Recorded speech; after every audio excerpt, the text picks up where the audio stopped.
we're in the throes of a pandemic. You have to try and produce a lot of vaccine in a very, very short period of time. We were well aware that this is a public health emergency of international concern. And in the worst week of the epidemic, we might be expecting in the UK maybe 1 million people per day to become sick.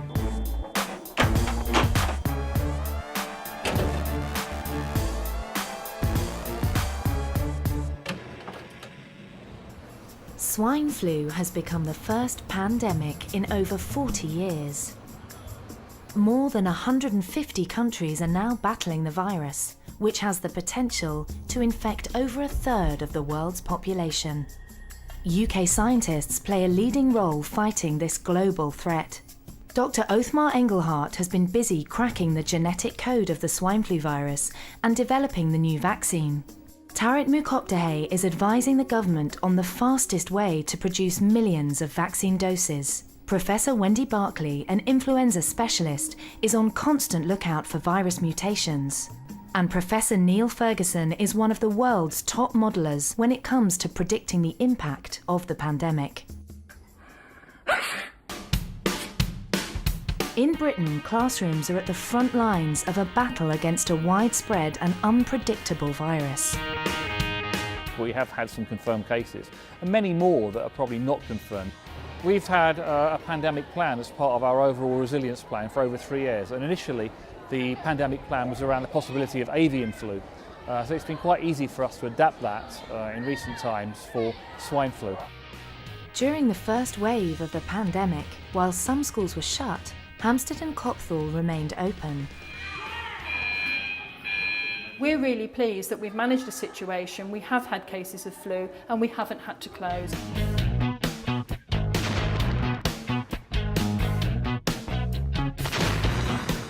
We get the pupils coming to us thinking that we're the experts in the field. They see us as science teachers, we must have all the answers. But science teachers and their colleagues have as many questions about swine flu as the students. The initial questions coming from the students were really about the spread of the disease. When it was in Mexico, where will it go next? How long will it take to get here? Are people going to be dying? Dramatic reports of swine flu deaths in Mexico nearly caused worldwide panic. What appeared to be happening early on in the Mexican epidemic is the surveillance systems for cases were attuned to picking up severe cases. So they were picking up severe cases who were hospitalised and picking up deaths. And of course, if you only pick up severe cases, you conclude that this virus is a severe virus. They were not picking up the mild community cases, which far outnumbered the severe cases. As a result of the number crunching done by Professor Ferguson and his colleagues, world leaders breathed a sigh of relief. The virus in Mexico was much less lethal than first feared. But there is no escaping the fact that people are dying, and young people are at greater risk. I'm scared of catching it. I don't want to die young at the moment. I try not to think about the people dying from it, because that's just like scaring me so much. Our body doesn't know how to protect itself against one. Our best understanding of how serious this disease is so far is it's comparable with seasonal influenza, the sort of flu we get year after year. People do die, but they're very unfortunate and in a very small minority. Our best guess so far is about 1 in 1,000 people who get ill with this disease might have a risk of dying. In your lungs is where a pandemic becomes personal. Inhaled virus particles infiltrate lung cells, where they multiply and spread to neighbouring cells.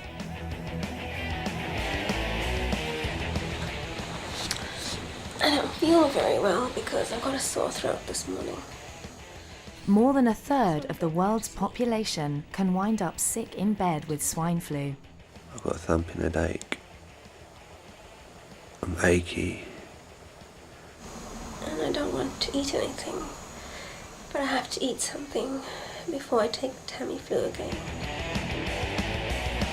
Antivirals such as Tamiflu and Relenza reduce the symptoms of swine flu by holding back the spread of viral particles.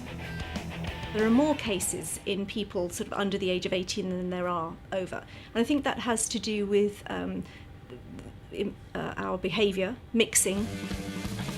One theory explaining why young people are more at risk presumes that there is greater social mixing between young people than there is between adults. The second theory that's coming out, and this is really from a research group in California, are looking at the experience that older people have in terms of being infected with influenza. Because this virus, the swine flu, is originally derived from a virus that spread through people until 1956 or 1957, that people who were previously infected with that virus in their young life have some antibody memory of the current strain and are protected through that sort of immunological memory. One of the things I would be very helpful to have a bit more information on, if it's possible, is things like the incubation period, because we've had children who've been off a whole... People develop symptoms between 2 and 5 days after being first exposed to the virus. And that probably depends on the dose. So if you experienced a big exposure, then you probably get sick quite soon. If it was a low dose exposure, then the virus is almost, if you like, struggling to survive in your body before eventually making you ill several days later. You feel like hot, sweaty, Headachy, start to move slow, Vomiting, diarrhea. The range of symptoms different people get is quite wide, from people having no fever, no high temperature and just a mild cold-like illness, to people really being knocked back and in bed for days. Any time from maybe the day before you felt ill to perhaps the day that you get better, you could be infectious to other people.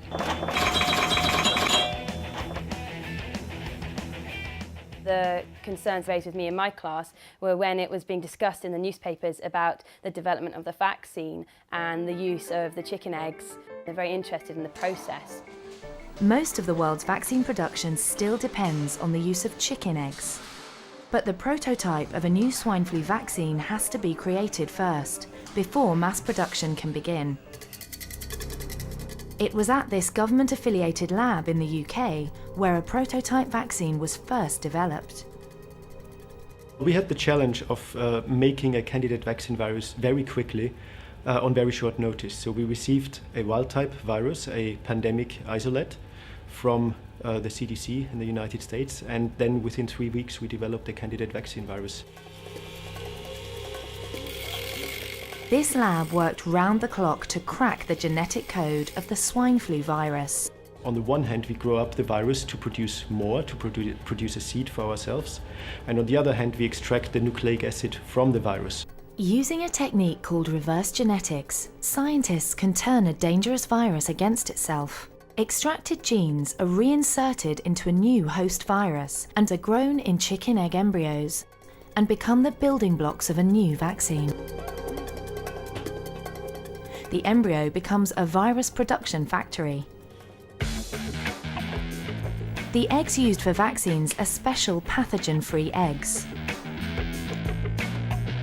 The virus will multiply inside these chicken eggs, and so you try and pull out the virus from this almost scrambled egg mix, and then you have to purify it and isolate the little components that you want to form your vaccine. If we imagine that one egg is one dose, to create 120 million doses, you need 120 million eggs. And so that's not really feasible if you're trying to expand rapidly. At Imperial College London, an alternative to chicken eggs is being developed using what's called mammalian cell suspension. Stainless steel bioreactors replace chicken embryos. In terms of capacity, you're not limited to the number of eggs that you can produce. The amount you can produce is limited to the size of your bioreactor. Some vaccine is produced using this method, but the process is not yet widely licensed. How safe will that vaccine be? We don't want to be rushing into something and find that the vaccine itself might have side effects which we haven't been aware of or didn't predict. Using vaccines in these instances are difficult because you have to think about the risks versus the benefits. We perform all our regular quality control checks on these viruses as we do under non-emergency conditions.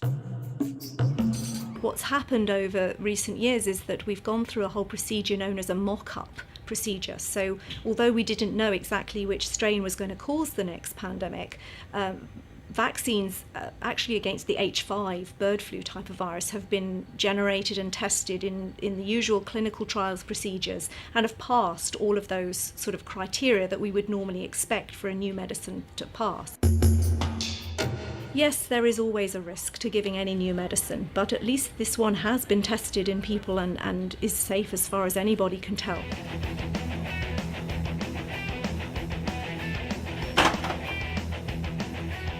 The vaccine they're developing based on the virus now, would it be effective if it mutates into the more virulent strain? An easier question to answer first would be about the likelihood of mutation. Once the virus has infected a great number of people, these people will be immune, it will not be susceptible hosts anymore. Therefore, the virus needs to change if it wants to infect this population again. This swine flu, will mutate. The swine flu virus could mutate to a less virulent strain. But should it become more virulent, there is no guarantee the vaccine for the current strain will work. This virus will select a new version of itself, which looks just slightly different shape than the current one, and we will need to update our vaccine in order to keep pace, as we do with seasonal flu every year. Initially, kids look at it from the optimistic point of, oh, school's going to be closed, and they think, yes, great, if someone has it, we're all off for weeks, and that's a positive thing. But the reality is, when you start talking about this exponential growth of the number of pupils and teachers and people in the wider community affected, then they start beginning to think, oh, what would happen in the worst case scenario? The next wave of the pandemic is the most immediate cause of concern. Emergency helplines in Britain and America are gearing up. A lot of the work we're doing is confidential. We're advising a range of governments confidentially. If we feel we're in a situation close to the peak of this epidemic in the autumn where healthcare systems are really not coping, then there may be an argument to make that the costs, the short-term costs of closing schools, are a price worth paying. School closure, even if it's targeted only for around 2 weeks around that peak of the epidemic, can reduce the number by 30 or 40%. In the worst week of the epidemic, we might be expecting in the UK maybe 1 million people per day to become sick.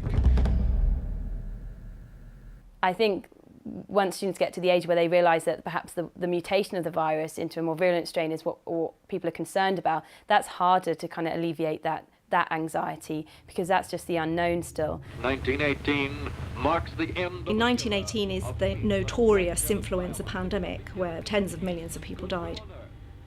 I think the good news about all of these worst case scenarios are that even when you work with 1918 virus, as the people in the United States have done so, that virus is still susceptible to the antiviral drugs that we have today that we're using against swine flu. So despite the virus's incredible power, if you like, to replicate, if you use the right therapy at the right time, then you can still control it. Any new virus, no matter how pathogenic, we are absolutely confident that we can develop a candidate vaccine virus against any virus that emerges.